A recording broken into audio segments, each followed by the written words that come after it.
Walk the tool aisle at any big store in America and start reading the names out loud.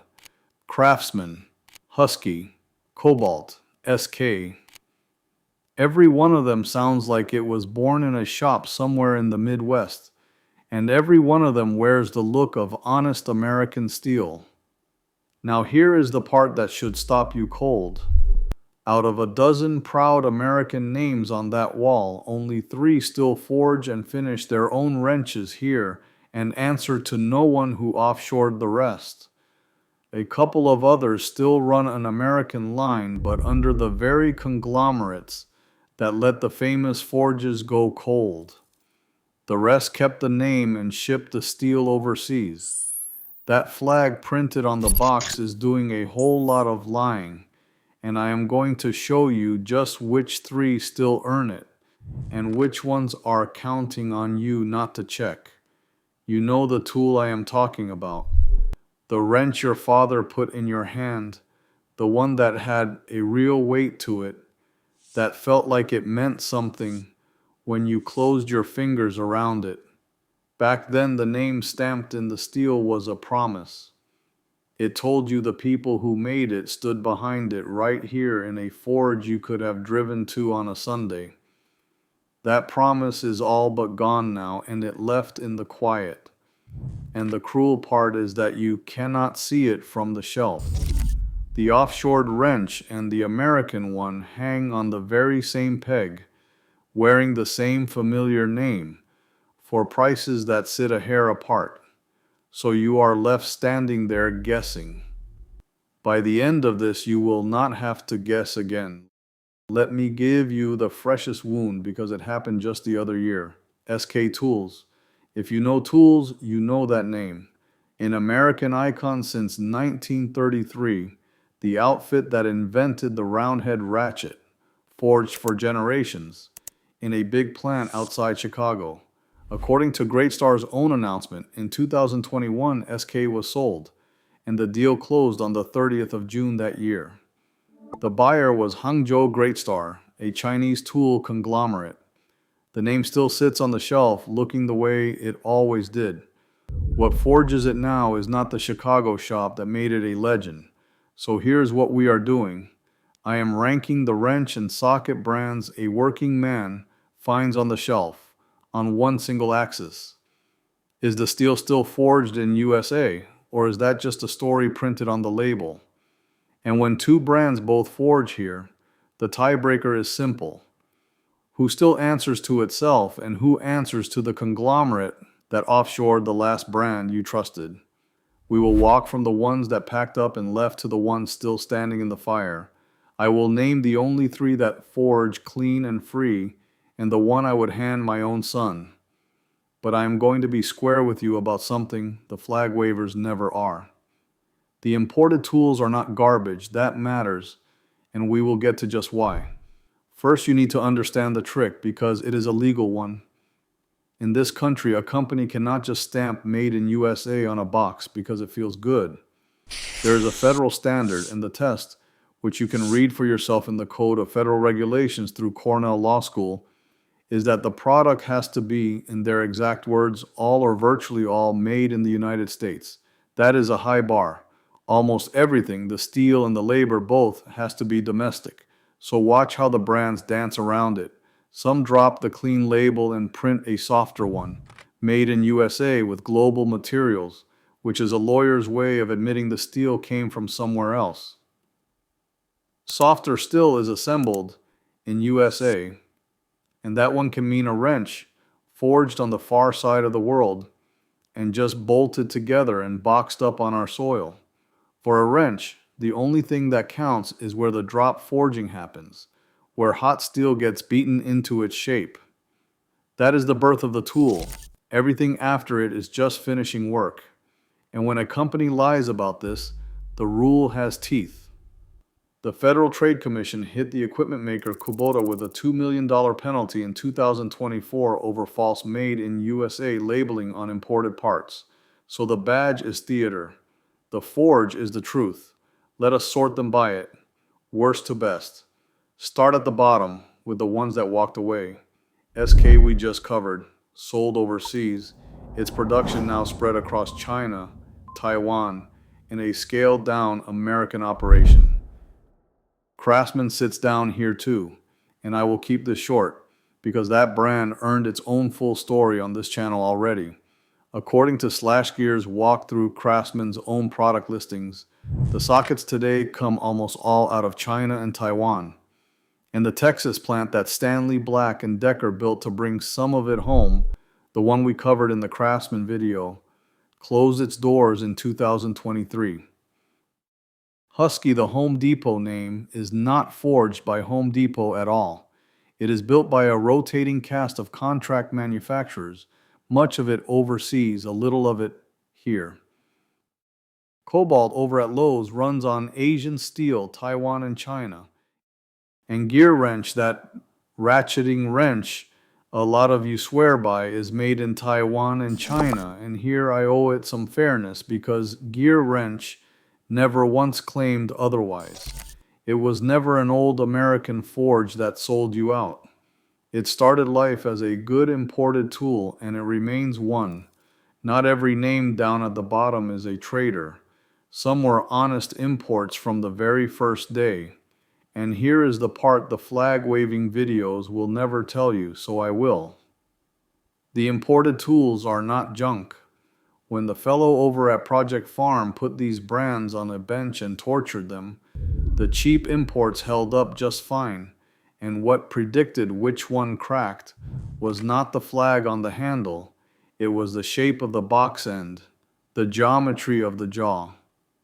On top of that, Husky and Kobalt and Craftsman all carry lifetime warranties, the same as the pricey stuff. So understand what this ranking is and what it is not. This was never a story about the import snapping in your hand and forcing you to buy it a second time. It does not do that. This is a story about who still forges steel in this country and where your dollar goes the moment you pay. Keep that honesty in your back pocket because it changes the verdict at the end. Now climb up into the honest middle where the picture gets blurry. Crescent, the old adjustable wrench name, still makes a share of its tools in Sumter, South Carolina, right alongside the ones it makes in China. Not a clean villain then, and I will not paint it as one. Proto is a real bright spot.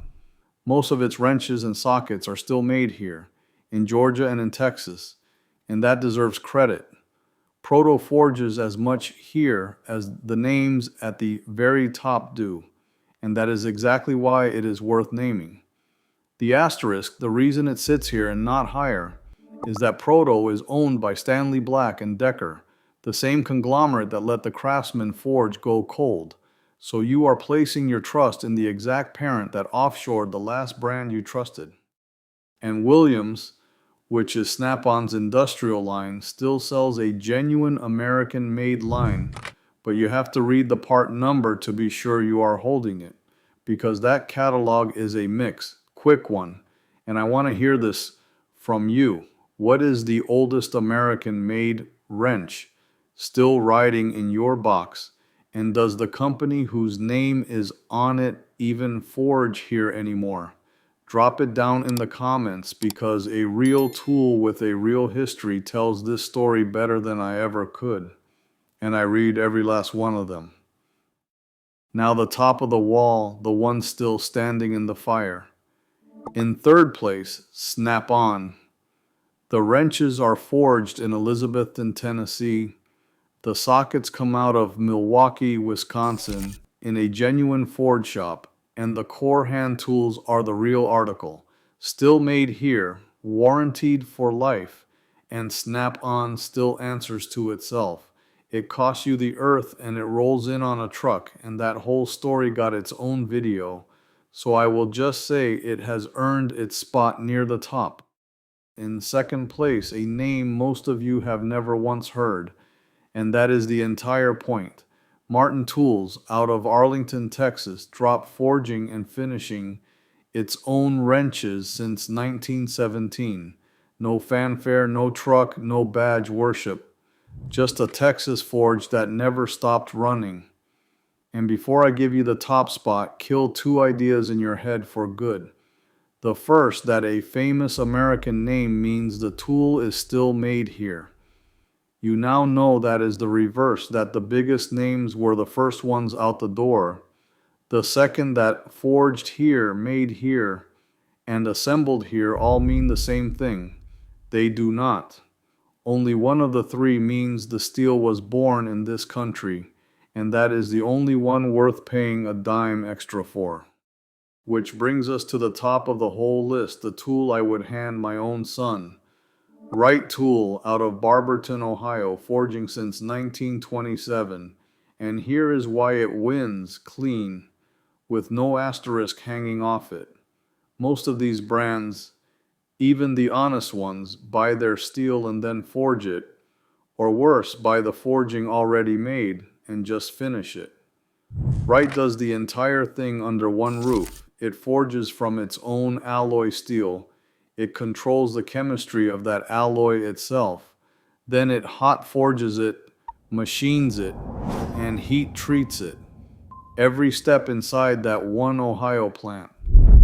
Nobody else on this whole list carries a tool from raw bar to finished wrench, under one roof and beholden to nobody, the way Wright does. It is a private company held close. It runs one factory. It has never once sold itself off to anybody, and it stands behind the tools for life. The wrench almost nobody in the aisle has ever heard of is the one still doing what every famous name on that wall gave up. So let me run the honest math, the real reason any of this matters at the register.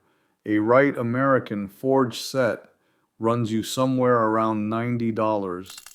A comparable Husky import runs closer to $35. Spread that across a 30-year working life, and the Wright costs you about $3 a year, the Husky about $1. And here is where I keep my promise to be straight with you. Both of them carry a lifetime warranty, so the extra money you hand over for the Wright does not buy you a tool that outlives the cheap one, because the cheap one gets replaced for free too.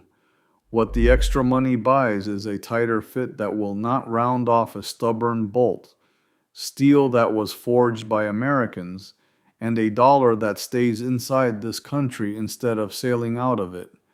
That is a real thing to buy, and it is worth every cent to a great many men. It is not the thing the flag on the box pretends that it is. So the verdict splits by who you are. If made in America is a line you will not cross, buy Wright or buy Martin and pay the once. If you turn wrenches for a living and you want the truck at your bay, Snap-on still forges the core. And if you are a homeowner watching every single dollar, the lifetime warranty Husky in your hand is not a foolish buy, and I am not going to stand here in front of you and pretend that it is, because that is the whole game when you get down to it. Anybody can print a flag on a box. Anybody can keep an old American name alive for decades after the forge behind it went cold and dark. Only three still heat their own steel and answer to nobody but themselves. So the next time you are standing in that aisle with a wrench in your hand, do not read the flag on the front. Turn it over, read the country of origin in the small print on the back, and know what you are paying for. Read the country, not the flag.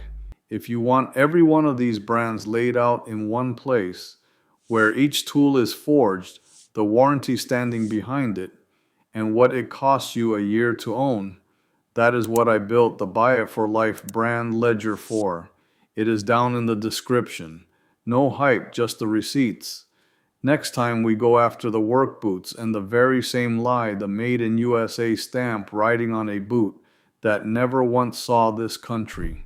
Because the flag is the easy part. The steel and the leather under it is what tells the truth.